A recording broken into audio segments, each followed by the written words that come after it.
आज हम Jim Corbett Nainital में होटल द ग्रैंड में बैठे हैं और एक ऐसे पर्सनालिटी से मिलने का मौका मिला है मुझे जिनको देखकर बहुत ऐसे युवा प्रेरित होते हैं, जो लोग जानते हो प्रेरित होते हैं। तो आज ज़्यादा देर न करते हुए एक ऐसे इंसान से मिलने का मौका जो मिला है, हम मिलवाना चाहेंगे। सर नमस्कार। सर आप अपने मुझसे बताइए कि आपका परिचय क्या है सर? आप सभी को प्यार भरा नमस्कार। मेरा नाम दीपक कुमार है। मैं रहने वाला जखरिया गाजीपुर का हूँ और पेशे से अध्यापक हूँ। अच्छा सर, आप गवर्नमेंट टीचर हैं या प्राइवेट टीचर? आप तो जी टीचर सर। तो गवर्नमेंट है सर। Yes sir. सर एक बार और भी बात पता चली है कि आपके जानने वालों से हमें पता चला कि आपकी मिसेज भी टीचर हैं। यस।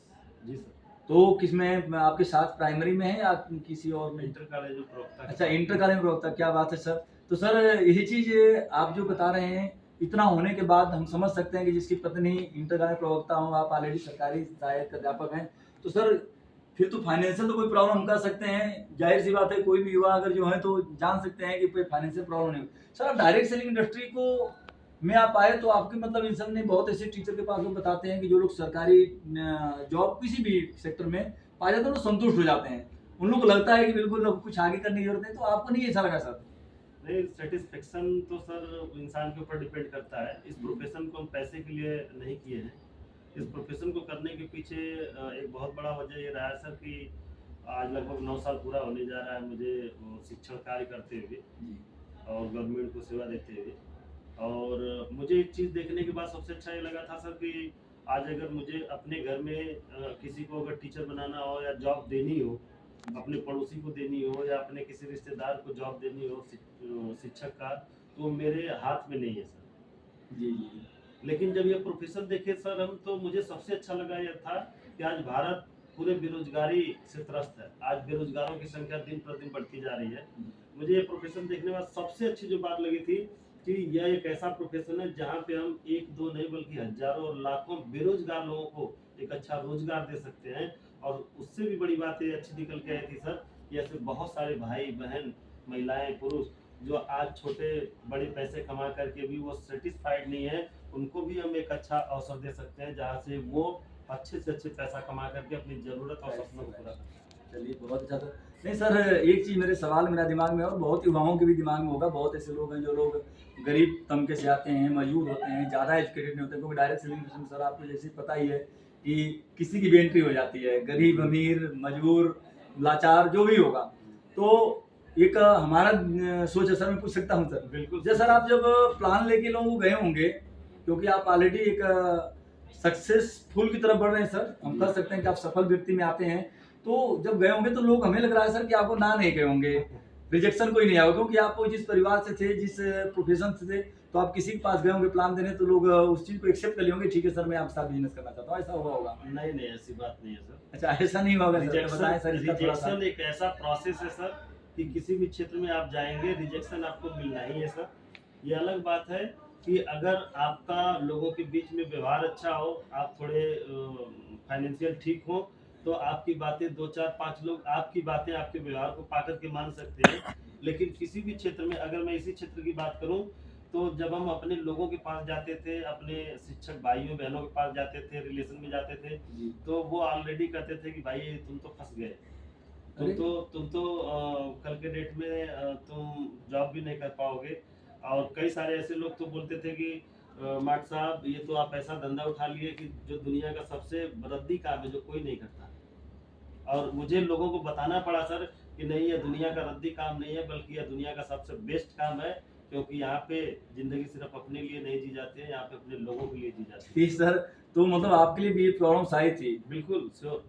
तो और आती है सर। हम कह सकते हैं कि यानी कि बहुत ऐसे आपके साथ जो टीचर होंगे तो वो लोग नहीं आए होंगे, इस प्रोफेशन में नहीं होंगे। आज भी नहीं आए हैं सर। आज चलिए भी वो सर, सैलरी बेस पे तो है। हमारे जो भी युवा देख रहे हैं, सुन रहे हैं आप लोग, तो समझिए कि अगर सर के साथ अगर रिजेक्शन आ सकता है, तो मेरे दोस्त अगर डायरेक्ट फिल्म इंडस्ट्री में कोई भी करियर लगा है, इस चीज़ से हम कह सकते हैं सर घबराने की जरूरत बिल्कुल नहीं नहीं सर, है। बिल्कुल नहीं। सर कितने दिन नहीं घबराना चाहिए, क्योंकि बहुत ऐसे लोग हैं, लोग 6 महीने 1 साल करने के बाद पैसे ढूंढते हैं, तो आपका अनुभव हम चाहेंगे, क्योंकि आपके पास अच्छा अनुभव है सर। तो कितना दिन तक इस इंडस्ट्री में समय देना चाहिए, किस हिसाब से? अगर आप को इस मानक से अगर आप देखते हैं कि हमें कितना दिन, ये नहीं घबराना है कि लोग कब यस करना शुरू कर देंगे या हमें नहीं घबराना है, इसका कोई मानक नहीं है सर। आपको यह मानक मान के चलना होगा कि हमें तब तक पेशेंस बना करके रखना होगा जब तक हम सफल ना हो जाए। और सफलता का कोई मानक नहीं होता सर कि आप 10 दिन में सफल होंगे कि 2 महीना में सफल होंगे, ये इसका मानक नहीं है सर। चलिए, बहुत अच्छा लगा सर आपसे मिलके। तो सर लास्ट में मैं 30 सेकंड के लिए चाहूँगा कि आप युवाओं को क्या प्रेरणा देना चाहेंगे सर? आज हमारे प्रदेश में बहुत ऐसे युवा हैं जो BTech, MTech, BSc, MSc, MBA कर के लोग, और आज सर कहीं न कहीं सिर्फ रिज्यूम लेके कंपनियों के पीछे जाके गेटों में जा के धक्के खा रहे हैं। उनको क्या करना चाहेंगे सर? उनके लिए सर मेरी तरफ से तो यही संदेश है कि आज भारत की बढ़ती हुई जनसंख्या और बेरोजगारी और बीमारी को देखते हुए मेरे तरफ से एक सुझाव तो यही होगा कि आज भारत इस कंडीशन पे पहुंचा हुआ है कि आज हमें रोजगार मांगने की जरूरत नहीं है, बल्कि रोजगार देने वाले में से जरूरत है। और आज वे सभी हमारे भाई बहन जो पढ़े लिखे आज रोजगार की तलाश में भटक रहे हैं, घूम रहे हैं, लेकिन वो उनको एक सही रोजगार नहीं मिल रहा है। ऐसे हमारे बहुत सारे भाई बहन अगर इस प्लेटफॉर्म को देखें, स्लीपिस वेलनेस में आपको बताऊं सर, आज से 4 साल पहले मेरी शुरुआत हुई थी। मैंने सोचा था कि मैं अपने लोगों को बिजनेस में लेके आऊंगा, लोगों ने रिजेक्ट करना शुरू किया था, लेकिन फिर भी मैंने ट्रेनिंग मीटिंग लेते गया और आज मैं बताऊं कि 4 साल पहले शुरुआत अकेले हुई थी, लेकिन आज 4 साल के अंदर 90,000 से प्लस लोग आज हमारे साथ कंधे से कंधा मिला करके चल रहे हैं। और सबसे बड़ी बात यह है सर कि आज एक नौकरी में एक व्यक्ति अकेले पैसा कमाता है, उसके नौकरी का सुख केवल उसका परिवार लेता है, लेकिन आज इस प्रोफेशन के अंदर मैं बताऊं कि हमारे 90,000 बिजनेस पार्टनर में ऐसे कई सारे लोग हैं, जिसमें से 10 लोग ऐसे हैं जो 20 लाख रुपए की कार से चलते हैं। ऐसे कई सारे लोग हैं सर जो आज हमारे बिजनेस में 80 से 90,000 लाख रुपया कमा रहे हैं। और मुझे सबसे बड़ा सुकून ये मिलता है सर कि आज बहुत सारे बच्चे जो बाइक से चलते हैं, या तो उनके घर वाले देते हैं या तो शादी में मिली हुई होती है, लेकिन हमारे लिए सबसे गर्व का पल है कि आज हमारे उस 90,000 में से बहुत सारे ऐसे लोग हैं जो खुद के पैसे से खुद की बाइक लेकर के और मोबाइल लेकर के चलते हैं। ये मेरे लिए सबसे गर्व का पल है। चलिए सर, बहुत अच्छा लगा आपसे। तो सर मैं यही बताना चाहूँगा कि लोगों, हमारे देश के युवाओं को, कि अगर इतनी अच्छी फाइनेंशियल कंडीशंस होने के बाद, एक सरकारी नौकरी पाने के बाद, पत्नी सरकारी नौकरी, कोई प्रॉब्लम नहीं हो सकती, उसके बाद भी अगर डायरेक्ट सेलिंग इंडस्ट्री कर रहे हैं और अकेले शुरुआत करके अगर 90,000 नेटवर्क बना सकते हैं, अगर अकेले गाड़ी मेंटेन नहीं करते हैं, सर ने भी बताए जैसे कि 10 से 15-20 लोग ऐसे हैं जो गाड़ियाँ 4 व्हीलर मेंटेन करते हैं। तो सर बहुत बहुत धन्यवाद आपका। हमें उम्मीद है कि बहुत ऐसे युवा होंगे जो आपसे प्रेरित होंगे sir. Thank you so much sir. Thank you sir.